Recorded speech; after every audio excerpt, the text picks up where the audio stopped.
So, parents, this is for any parent who's doing their very best to help their young person who has autism. And your young person will be aged between 8 and 20. And this is a whole stack of questions that parents have asked us when we ask, what are the most important questions to answer. And here's your answers. Okay. So, if you've got a young person with autism, this is for you. Okay. First thing, the first question that people are asking is, how do I help my young person to handle disagreements with their friends, to handle the ups and downs of friendships? Okay. So there's a couple of things in this that are important. One is that your child needs an expectation of friendship that is in line with reality. And it's a bit like the whole it's a bit like the whole expectation that everything will always be smooth. My friends will always be fun. It's like, hold on, that is not the real world. That is not friendships. Friendships have their ups and downs. Friends have different opinions to us sometimes. Friends want to do different things to us. Sometimes our friends don't even want to hang out with us. They want to go and do their own thing. So there's firstly, we need our young person to understand and accept that that is what friendships are like. And then on top of that, we want to then help them to develop the skills to negotiate and to handle conflicts, because it's pretty hard for our young people to make friends. So you don't want them to be in a cycle of making a friend and losing a friend. Okay. So skills like don't be clingy, don't act like you have to monopolize your friend's time. It's like they're allowed to have other friends. Okay. That's normal. And in the same way that you should have multiple friends over a period of time so that you can develop your social skills and have that variety. Um, Skills for, if I want, the best way to have a friend is to be a friend. What does my friend need from me? It's not like my friend is just there to serve me. It's like, how can I help them? Are they having a hard day? What can I say to them? Did they forget to bring their lunch? Can I share my lunch with them?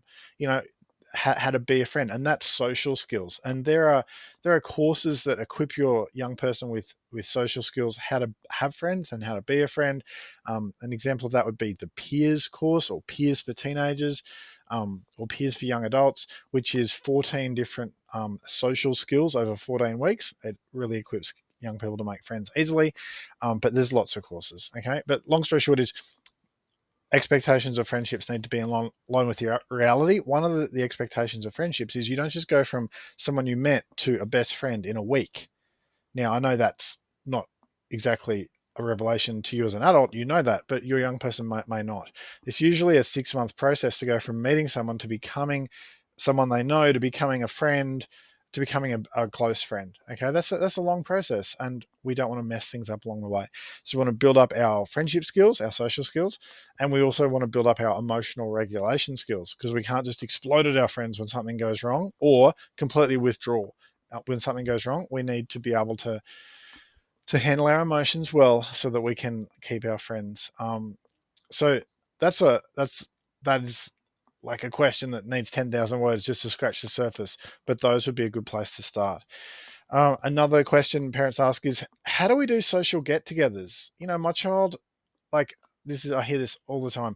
They had a birthday party, we did not know who to invite, or they had a birthday party a year ago. They invited 5 people or 10 people, and 0 people responded and came.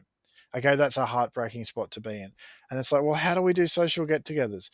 Social get togethers are built on friendship skills being in place. Okay, the skills for, how to build rapport with others, how to have conversations with others, conversations that are not always about what you want to talk about. Okay, conversations being an exchange of information about topics you both want to talk about.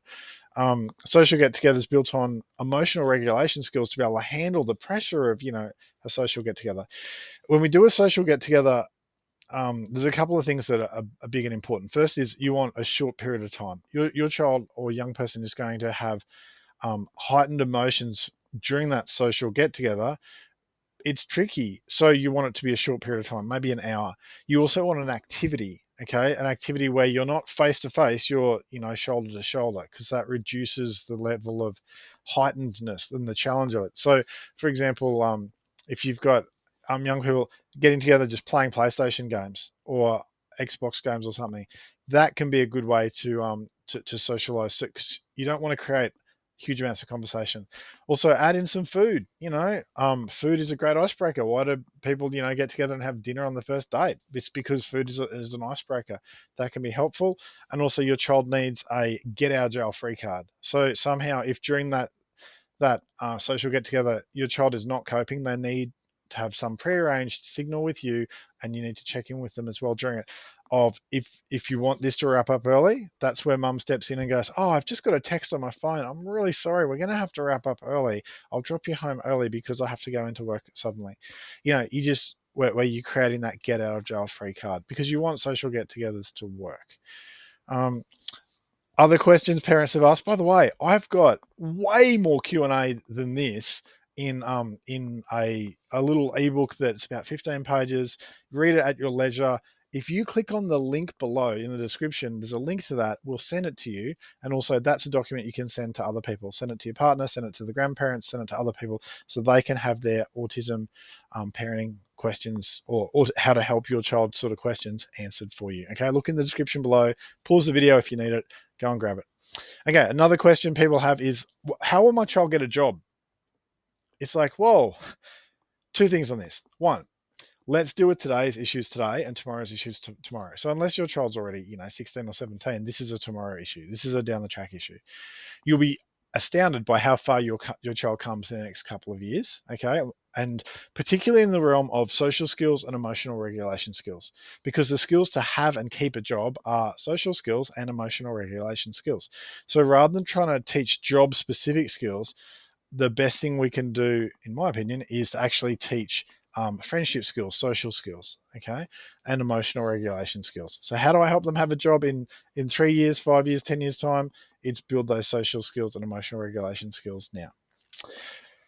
And then another question with that is let's have a look. How do I set my child up for adulthood? Really, that's the same question. Parents tend to ask these questions when fear is talking in your ear. Fear is like, what about the future? What's going to happen? What if you weren't here? It's like, yes, we all deal with those fears. It's not healthy to dwell on them. Let's just look at what's the next step. Another thing is that those fears usually come to us when we are isolated as parents, because there is something very isolating about raising a child um, with additional needs, because let's be honest, not everyone can relate to our journey. And it can be a bit awkward to be sharing your heart with someone, even a close or a close-ish friend, about, whoa, here's what happened last night at my place. We don't want to share that because we're like, we fear that they're going to reject us, or we fear that they're not going to want to have their family get together with ours, because let's be honest, we fear that. But isolation is a crippler of our confidence and our hope and our optimism. So if you're finding that you're asking questions like, will things be okay? How can I do this for another 10 years or 5 years? Or how can I do this forever? It's like those sort of questions that the real source of it is isolation. And if you're a parent who's finding themselves isolated, then look, we've got so many things we can give you. We can give you so many resources. We can put you in touch with people. We've got a parent get together every month, completely free of charge, where parents, it's an encouragement night, because you need some encouragement. It's not a doom and gloom session; it's encouragement.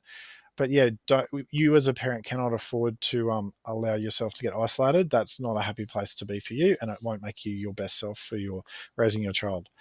Another question a lot of parents ask us in the Q&A thing is, how do I protect my child from nasty situations and from bullying and from predators? Okay, so let's have a look at this. Nasty situations are going to happen. Okay, does your child have a support network? And are the key people in your child's life looking out for them? You're looking out for your child. Is the scout, does the scout leader or girl guides leader or whatever social group they do, are they looking out for them? Do they understand what your child needs? Because if they don't understand, they can't look out for them. And your child's teachers, do they really get what your child needs? If they don't, then you need to help them understand that. It's very hard for teachers to take on new information about a child with autism, because a lot of what works for children with autism goes against the grain because it doesn't work for children who are neurotypical, Joe average. So your job is to help your child's teacher understand what they need. Again, if you grab the link in the description, download the 15-page ebook, just send it to your child's teacher. It'll explain so much, and they'll be open to that. And so nasty situations is support network and people around them knowing how to help them. Bullying, well, again, the support network's helpful, but bullying is going to come. Okay, we can't protect our child from bullying. It's going to come. Bullying comes even to you and to I, like when we were being raised and we didn't have some of the challenges that your child has. So the thing is not just, we'll defend them from bullying, protect them in a bubble. It's like give them skills to handle social situations that are not ideal. Okay, so for example, there are key formulas that help when someone's hassling you or teasing you. One is to just shut the conversation down and then walk away. It's not just walk away. It's like, oh, people are teasing me, I'm just going to walk off. No, that leaves the social power with the people who are teasing me. I need to shut the conversation down by saying, I don't care, and then walk away. Or shut it down by going, whatever, and walk away.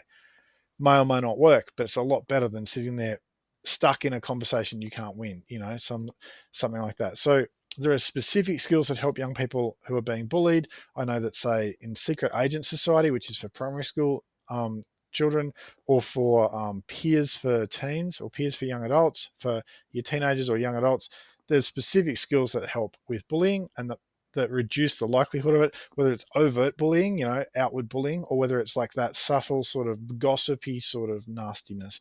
There are different skills for different situations. They're all just social formulas. And one of your main goals as a parent is to equip your child with the social formulas for all these different situations. Most young people with autism thrive on social formulas. In this situation, I do this. In that situation, I do that.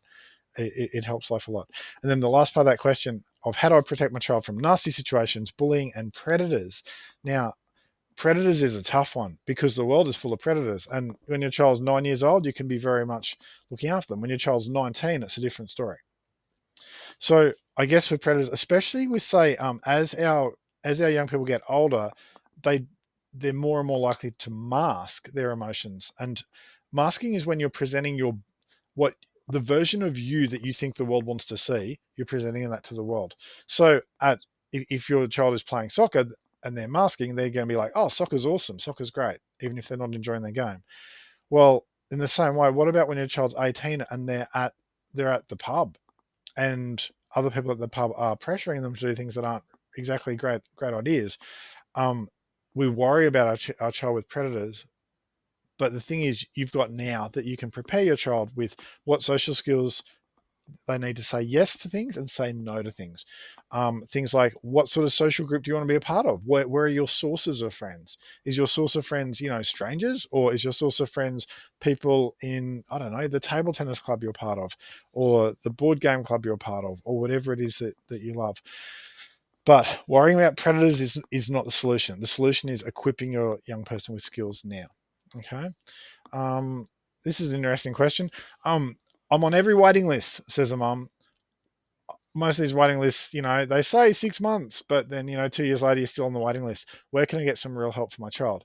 So the first thing with that is, do not put your child's well-being in the hands of experts or just passing off to, someone else. That is not helpful. You're the expert on your own child. You know your child better than anyone else in the world. Okay. And number one is, we need to trust our parent intuition, your gut feeling, your intuition on what your child needs is true almost every single time. So trust your intuition. The idea that you can go to the psychologist or the speech therapist or the occupational therapist and they're magically going to solve everything is just not true. Okay. That will be a huge help in so many ways, particularly in being able to pinpoint, oh, this skill's missing. Let's build this skill. Or being able to pinpoint, oh, this trigger over here for your child, you haven't really noticed, but this is a big trigger for your child and they're dealing with it every day at school. How can we support that? So your psychologist, your occupational therapist, your speech therapist, massive resource, wonderful people, but they don't have a magic wand. Okay. So whatever they pinpoint as, key issues, it's going to be a supplement to helping your child with growing up skills. Growing up skills being interpersonal skills, people skills, and emotional regulation skills. Okay. But we can't just find an expert and pass them our child and expect everything to be perfect, because that's just not the real world. That's not what happens. And like last week I was actually training a group of about, I don't know, 8 or 10 speech therapists, and they really want to help, but they feel so stuck helping young people with autism. That's why I was chatting with them. So the idea that, oh, they're an expert, they're going to solve everything, it's just not the case. It's just not the truth. Helping your child develop emotional regulation skills and interpersonal skills is a long journey over many years, and for a lot of the skills your child needs, they're not going to learn it from an expert. They're going to learn it from slow and steadily, you having conversations with your child, you equipping them with skills, breaking every social thing that they can deal with into a social formula. In this situation, here's your next step. In that situation, here's your next step. That's where your child can really win the game. And those are the sort of things that the psychologist, speech therapist, and occupational therapist would be doing with your child anyway. Okay, you can start doing that. Big thing to do is educate yourself so you can support your own child. What else? In fact, actually, on that, grab the in the description below. Grab the free download of cute questions and answers that parents have, and in that a lot of the answers that you would have got from your psychologist anyway. Let's have a look at another question. Okay, how can I help my child live their best life? Okay, that's a bit of a vague question, but the intent behind that question is how can I help my child be set up for when they're older? That answer is sort of similar to some of the other answers that we've covered. It's like social skills, emotional regulation skills. That makes a world of difference. Putting them in situations where they can win. That makes a world of difference. But the real question under that question is actually, is everything going to be okay? Okay, because that's the heart of every mum or dad. Like, is everything going to work out? It's like this. I've worked with hundreds and hundreds of young people with autism over the last few years, and almost every time parents set their expectation of what their child can achieve at about here, and their child's here, and they think, oh, maybe they can get to here. I can tell you straight out, once you start equipping your child with specific skills, the new skills that they're missing, whether it be through, say, secret agent society if they're in primary school, or peers for teens, or peers for young adults if they're in high school or young adults, your child will smash your expectations. Okay, so I'm used to seeing things like, I don't know, a young lady who hadn't left the house in 18 months without being totally dragged out the front door by their parents. She takes her friends to a football game. I know her friend, one friend to a football game. Wow, that's so cool. That just smashed her parents' expectations. We've got another young lady who was spending about 12 hours a day on computer games. No, not computer games. It was on the computer. It was on Facebook, or who knows, hiding in computer world, right? And it wouldn't have been Facebook. Kids don't do Facebook anymore unless they're our age. But anyway, whatever it was, 12 hours a day in their room, in her room, playing, like hiding in imaginary world because she didn't have the skills for the real world. She did the peers course. And at the end of that, she's like, I'm setting my own limit to a limited day of tech time, a limited day of the computer. And she's doing real life stuff with real people. She's got confidence she never had because she now has the social formulas to make that stuff work. So I guess what I'm saying is, she was here. Her mum and dad were hoping she'd get to here. She smashed it. She's doing really well. I'm also thinking of someone else that is doing work experience at a hairdressing salon. This young person was never leaving the home, even 2 years ago. She's come so far. So I guess the question behind the question is everything going to work out? Is that, will everything be okay? But the answer is your child will astound you. They'll amaze you. And you'll be like, how did that happen? Um, because here's what I'd love you to do. Test this by going and asking some other parents of young people with autism who are just a bit further along the path than you are. So if your young person's 11, ask someone whose child is 13 or 14. Or if your child's 13 or 14, ask someone whose child is 19. And say to them, look, where's your child at now? Where did you think they'd get to? And they'll probably tell you, oh, we've come a long way, and that will be encouraging. And you need that encouragement as a parent. Okay, so basically in this short video, I've outlined, I don't know, about 5 or 6 key questions parents are asking themselves or asking us at Amazing Skills. By the way, I don't think I introduced myself. Michael Clark, Amazing Skills. We just equip young people who have autism with the skills they need to make friends and keep friends, and emotional regulation skills. If you want to know more, amazingskills.com.au. If you're in Australia, if you're in the rest of the world, amazingskills.org. Your next step, the most important thing you can do today, is go and have a look in the description below. Click on it, grab that free booklet of questions and answers parents have asked us. I've only covered half today of the questions that we've accumulated. The other half are in that booklet and is covering things like, how do I help my young person make social skills?